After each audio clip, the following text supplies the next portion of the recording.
송도 부동산 요즘 들썩들썩하다는 소문이 많습니다. 그래서 제가 직접 발로 뛰며 확인해봤습니다.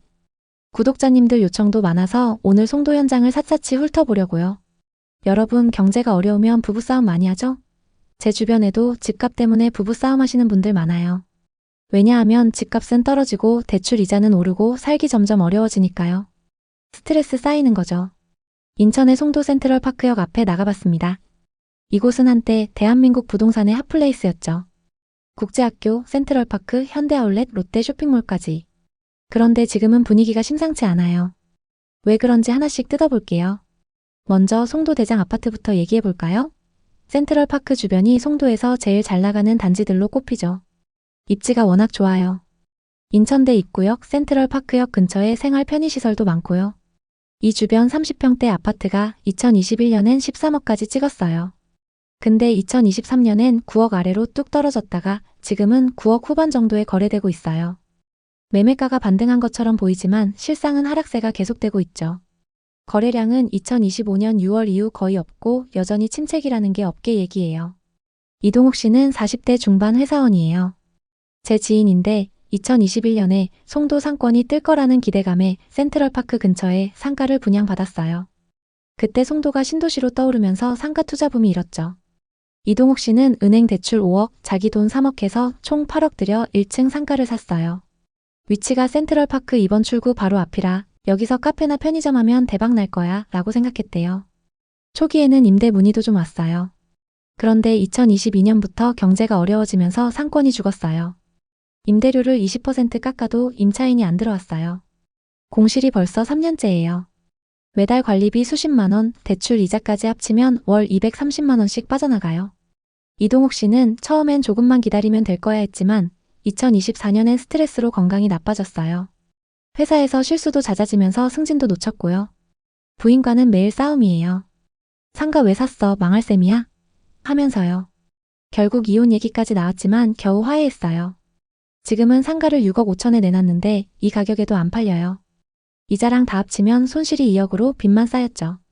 기가 차서 웃음만 나온다고 하더라고요. 송도의 상업용 부동산 임대료가 2023년 대비 15% 이상 하락했고 공실률은 30% 수준이에요. 이동욱 씨처럼 상가 투자로 망한 분들 주변에 많습니다. 센트럴파크 주변을 살펴보면 송도의 핵심 상권인데 초입부터 비어있는 상가가 눈에 띕니다. 2025년 기준 공실률 30%는 기본이고 3, 4년째 비어있는 곳도 많아요.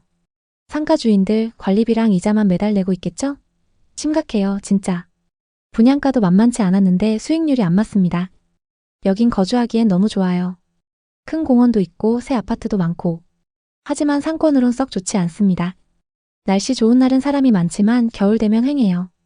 분양할 때 완판됐던 상가가 지금은 텅텅 비었어요. 5년째 비어있는 곳도 있다니까요. 5년. 웃음만 나오죠. 이제 송도 상권을 자세히 한번 살펴볼까요? 송도에는 여러 개의 상권이 있습니다. 하지만 대부분 빈 상가로 남아있죠. 분양가가 높아서 수익률이 안 맞아요. 송도 상가는 2010년대 후반 신도시의 미래로 불리면서 분양가가 엄청 높았어요. 그럼에도 완판됐죠. 근데 지금은 임대료를 낮춰도 임차인이 안 들어와요. 왜냐하면 상권이 생각만큼 활성화되지 않았기 때문이에요. 상가 구조는 신도시답게 이쁘게 설계됐어요. 커넬워크나 트리플 스트리트 같은 곳은 해외를 연상케 하죠. 근데 공실이 많아요. 김민호 씨는 30대 후반 자영업자예요. 2019년에 커넬워크 근처에서 카페를 열었어요. 직접 분양받아서 열었죠. 상가는 분양가 7억이었고 인테리어에 1억을 더 썼습니다. 송도는 젊은 층이 많고 신도시라 카페가 뜰 거라고 봤어요. 초반엔 장사가 잘 됐어요. 인스타 감성으로 사진 찍기 좋은 인테리어를 해서 주말엔 줄을 서서 기다릴 정도였어요. 하루 매출 200만 원을 찍은 적도 있대요. 근데 2022년부터 코로나 여파와 경제 불황으로 손님이 뚝 끊겼어요. 또 트리플 스트리트 쪽으로 상권이 이동하면서 김민호 씨 카페는 구석진 위치 때문에 발길이 줄었어요. 어느 순간부터 장사가 안 되면서 이자 내기도 버거워져서 메뉴도 추가하고 배달 서비스도 운영했지만 소용없었어요. 결국 2024년에 가게를 접게 되었습니다. 대출 이자 갚다가 개인 파산 직전까지 갔대요. 김민호 씨는 지금 택배 부업을 하면서 빚 갚고 있어요.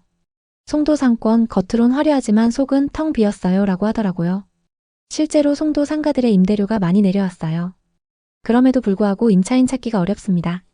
송도 상권의 문제점도 짚어볼게요. 송도 상가는 기획 단계에서부터 돈을 엄청 들였어요. 유럽풍 디자인, 인공호수, 수상택시까지. 근데 워낙 수요가 부족합니다. 게다가 상가들이 외부에만 있어서 겨울철엔 춥고 비 오면 손님들이 우산을 쓰고 다녀야 해요. 쇼핑몰처럼 실내로 연결된 구조가 아니죠. 통행도 불편하고 지하 연결도 안 돼 있어요. 밤 되면 조명은 운치 있지만 너무 덥거나 추울 때는 손님 발길이 뚝 끊겨요. 이런 게 아쉬운 점입니다. 송도 상권 겉으론 이쁘지만 실속은 없다는 거죠. 이제 송도 부동산의 미래를 생각해 볼까요? 센트럴파크 라인 쪽을 보면 업무단지도 있고 빌딩도 멋있게 서 있어요. 공원에서는 사람들이 러닝하고 자전거를 타는 모습, 피크닉을 즐기는 모습 보니까 분위기는 좋아요. 근데 반대로 부동산 시장은 찬바람이 불고 있습니다. 그나마 아파트 가격은 전세가 있어서 받쳐주고 있습니다. 하지만 이것도 1에서 409 메인 쪽 얘기지 609나 809 쪽은 분위기가 너무 안 좋습니다. 얼마 전엔 신축 분양 아파트가 마피 1억에도 안 나가면서 화제가 됐었죠. 돈이 떨어지면 행복이 뒷문으로 나간다고 하죠. 송도 국제학교 쪽은 부자들도 많은 동네라고 하지만 그 사람들도 집값 하락으로 싸움이 많대요. 집값 떨어졌는데 국제학교 학비 어떻게 내? 이렇게 싸우는 거죠. 박태영 씨는 50대 초반 퇴직금으로 송도 아파트에 투자했어요. 2020년 센트럴파크 인근 아파트 30평대를 12억에 샀죠.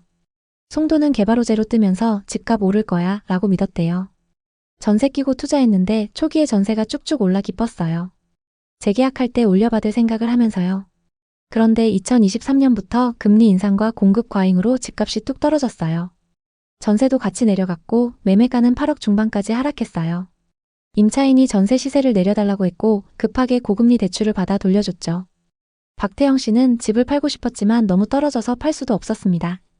팔면 손해만 3억이 넘기 때문이었죠. 집값이 오를 거라던 부동산과 유튜브만 믿고 무리해서 투자했던 게 실수였습니다. 부인과는 집 사지 말자고 했잖아. 이제 우리 어떡해? 하면서 매일 큰 소리로 싸웠죠. 박태영 씨는 지금도 열심히 빚을 갚고 있지만 아직 갈 길이 멉니다. 스트레스로 고혈압까지 생겼죠. 부동산이 하락하면 가족들끼리 사이가 나빠지기 마련입니다. 가정의 미래가 걸릴 정도로 큰 돈이 들어가기 때문인데요. 그래서 이런 분들을 보면 더 안타깝습니다. 그럼 송도 부동산 바닥은 어디일까요? 2025년 들어 송도 아파트 시장은 더 큰 폭으로 하락했어요. 대표단지 전용 84타입이 12억 4천만 원에서 9억 4천만 원으로 3억 하락했어요.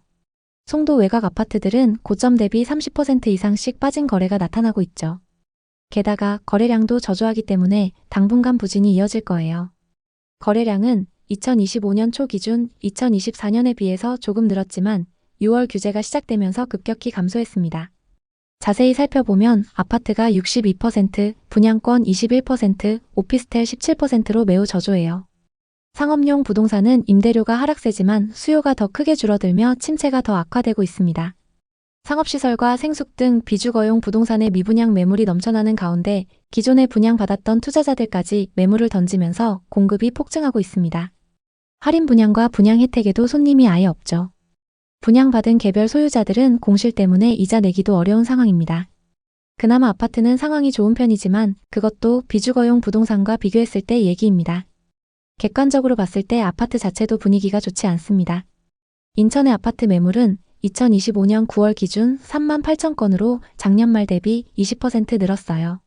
2019년부터 2021년까지 입주 물량이 늘어나면서 공급 과잉 현상이 심했어요. 갭 투자로 산 아파트 때문에 큰 손실 보는 사례도 많아요. 전문가들은 2026년까지 하락세가 이어질 거라고 보고 있습니다. 부동산 규제와 인천의 공급 과잉 때문이죠. 그래도 희망은 있어요. 송도 국제학교, 업무단지, 백화점 같은 인프라가 탄탄하니까요. 장기적으로 반등 가능성도 있습니다. 하지만 지금은 신중해야 합니다. 특히 상가 투자는 더더욱요. 부동산 투자 겉으론 화려해 보여도 속은 텅 빈 경우가 많아요. 상가 투자로 망하고 가게 접고 퇴직금 날린 사례 주변에 널렸어요. 부동산은 주식처럼 자주 바꿀 수 있는 게 아니에요. 한 번 선택이 평생을 좌우할 수 있죠. 송도 투자를 생각하신다면 꼭 현장에 와서 확인하세요.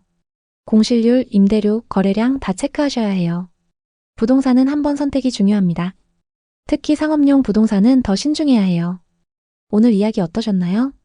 혹시 이와 비슷한 부동산 고민이나 경험이 있으신가요? 여러분의 이야기가 있다면 자유롭게 공유해주세요. 당신의 경험이 누군가에게 큰 힘이 될 수 있습니다.